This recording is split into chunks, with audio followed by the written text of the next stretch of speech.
চাচি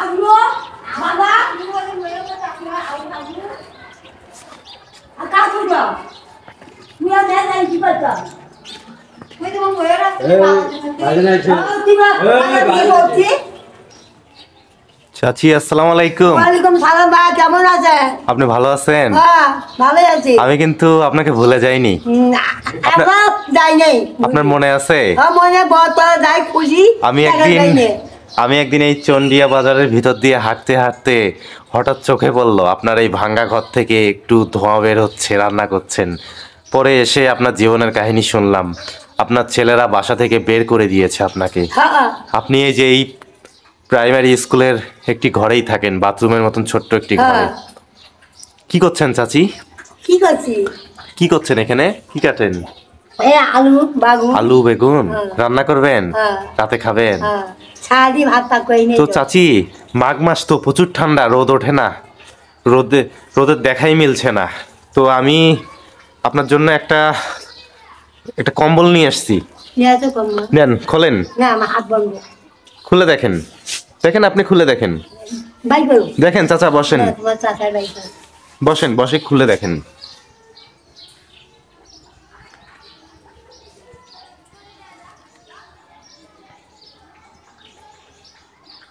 দেখেন, ঠিক আছে, মেলায় দেখেন কম্বলটা।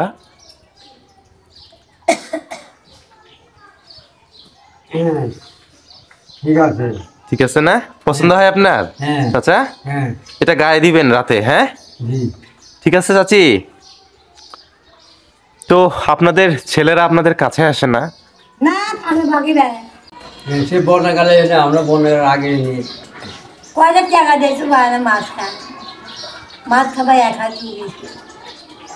আপনি তো একসময় অনেক কষ্ট করতেন ছেলেদের জন্য, মানুষের বাসায় কাজ করতেন।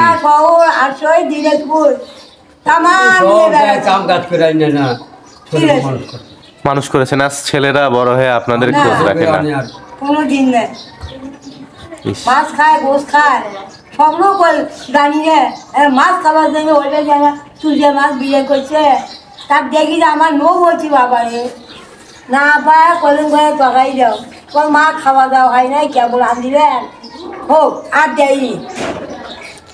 আরে ছেলেদেরকে এত কষ্ট করে বড় করেছেন, আজ তারাই স্বার্থপর। এই বাবা আমার কথাই ভুলে গেছে।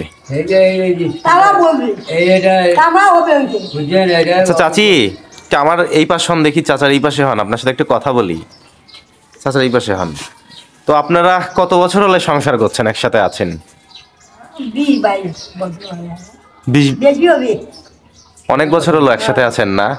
আপনাদের সংসারে তো এই যে অভাব অনটন লেগেই আছে। তাও তো আপনাদের ভিতরে ভালোবাসা, তাও তো ভালোবাসা আছে, তাই না? তো চাচা শোনেন, চাচিকে কি ভালোবাসেন আপনি? এখনো ভালোবাসেন? আগের মতনই ভালোবাসেন? চাচির সাথে রাগ দেখান না? আমি কষ্ট করি, চাচির সাথে রাগ দেখান না আপনি? রাগ দেখান না? চাচি, আপনি রাগ করেন না চাচার সাথে? রাগ অভিমান করেন না?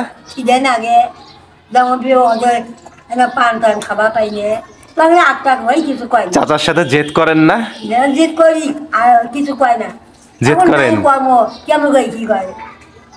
আপনাদের ভিতরে ভালোবাসাটা এখন আগের মতন আছে না? সংসারে যত অভাব অনটন থাকুক, দুইজনকে আঁকড়ে ধরে আছেন, ভালোবাসছেন।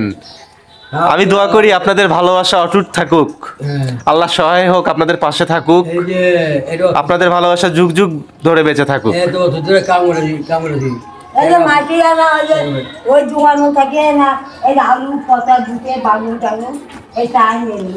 এই পচা বেগুন আলু এগুলো মানুষের দোকান থেকে চেয়ে নিয়ে আসলে, এই যে পচা তো দেখা যাচ্ছে, যে বেগুন পচা, এভাবেই রান্না করবেন না? তো চাচি, মাথায় কি এখনো সয়াবিন তেল দেন?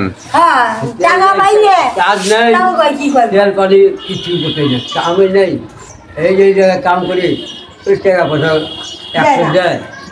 100 টাকা হয় না, 4 দিন তেল 2 দিন তেল 100 টাকা। আপনারা খেয়ে না খেয়েই বেঁচে আছেন। নাই পেঁয়াজ নাই, পেঁয়াজ নাই, মরিচ নাই, খাবার একটু মসজিদে নেবে। যেদিন খাওয়া জোটে না সেদিন তো না খেয়েই থাকতে হয় না আপনাদের, থাকতে হয়, না খাইয়ে যে কাম করতে হয়। না খেয়েই কাজ করতে হয়। ওই মাছ এলে এই ঘরে কেমন করে থাকেন এই ছোট্ট ঘরটায়? ওই যে না, খালি বুঝি আছে। ঠিক আছে চাচি, ভালো থাকবেন। হ্যাঁ, হ্যাঁ, আপনি ভালো। আসি, আসসালামু আলাইকুম। ওয়ালাইকুম সালাম। চন্দিয়া বাজারের সেই দিনটির কথা মনে পড়লে যেন একটা অদ্ভুত অনুভূতি আমাকে ছুঁয়ে যায়। পুরনো প্রাইমারি স্কুলের ভাঙ্গা ঘর থেকে বের হওয়া ধোঁয়া দেখে আমি একটু অবাকই হয়েছিলাম। কাছে গিয়ে দেখতে পেলাম এক বৃদ্ধা মা চুলো জ্বালিয়ে রান্নার কাজে ব্যস্ত। তার পরনে ছেঁড়া শাড়ি, মাথায় তেলহীন চুল, এক ঝলক দুঃখ যেন তার মুখের প্রতিটি রেখায় আঁকা। কথা বলতে গিয়ে জানলাম তার ছেলেরা তাকে ও তার স্বামীকে ঘর থেকে বের করে দিয়েছে।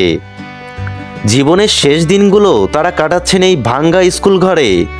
খেতে পান না সামান্য, তাও নিয়মিত নয়। টাকার অভাবে নারিকেল তেল কিনতে পারেন না, সয়াবিন তেলই ব্যবহার করেন। কখনো কখনো না খেয়েই রাত পার করেন। তার গল্প শুনতে শুনতে আমার মন ভারী হয়ে উঠল। আজ আমি আবার সেই ভাঙ্গা স্কুল ঘরে এসেছি, বৃদ্ধা মায়ের জন্য একটি কম্বল নিয়ে। দূর থেকে দেখতে পেলাম তিনি বসে কিছু রান্নার আয়োজন করছেন। আমাকে দেখে তার মুখে এক ফোঁটা হাসি ফুটে উঠল। কম্বলটি তার হাতে তুলে দেওয়ার সঙ্গে সঙ্গে তার চোখে যেন কৃতজ্ঞতার ঝিলিক দেখলাম। তা ভাষায় প্রকাশ করা যায় না। কথা বলতে বলতে তিনি হেসে বললেন, বাবা জানো, আমার স্বামী এখনো আগের মতোই আমাকে ভালোবাসে। আমি যদি একটু পান খেতে চাই আর সেটা নিয়ে জেদ করি, ও রাগ করতে পারে, কিন্তু শেষে নিজেই গিয়ে এনে দেয়। আমরা আর কিছু না পাই, তবু আমাদের ভালোবাসা এখনো অটুট। এই কষ্টের মাঝেও আমরা একে অপরের সঙ্গ পাই, সেটাই বড় কথা। বৃদ্ধা মায়ের মুখে তার স্বামীর প্রতি ভালোবাসার কথা শুনে আমার বুক ভরে উঠল। এই বয়সেও তাদের সম্পর্কের গভীরতা আমাকে এক ধরনের শান্তি দিল। ভালোবাসা যে শুধুই সুখের মুহূর্তে প্রকাশ পায় না, বরং কষ্ট আর সংগ্রামের মধ্যেও টিকে থাকে, তা তাদের থেকে শিখলাম। বৃদ্ধা মা আমার মাথায় হাত রেখে বললেন, বাবা তোমার জীবন যেন সুখে ভরে যায়, যেখানেই থাকো ভালো থেকো। তার এই দোয়া আর ভালোবাসা যেন আমার মনকে উষ্ণ করে দিল। এই বৃদ্ধা মা আর তার স্বামীর গল্প আমাকে শিখিয়েছে, জীবনের বাস্তবতা যত কঠিনই হোক না কেন, ভালোবাসা আর সহানুভূতির শক্তি কখনো হারায় না। সমাজের এমন অসংখ্য মানুষের মাঝে এই ভালোবাসার গল্পই যেন জীবনকে বেঁচে থাকার অর্থ দেয়।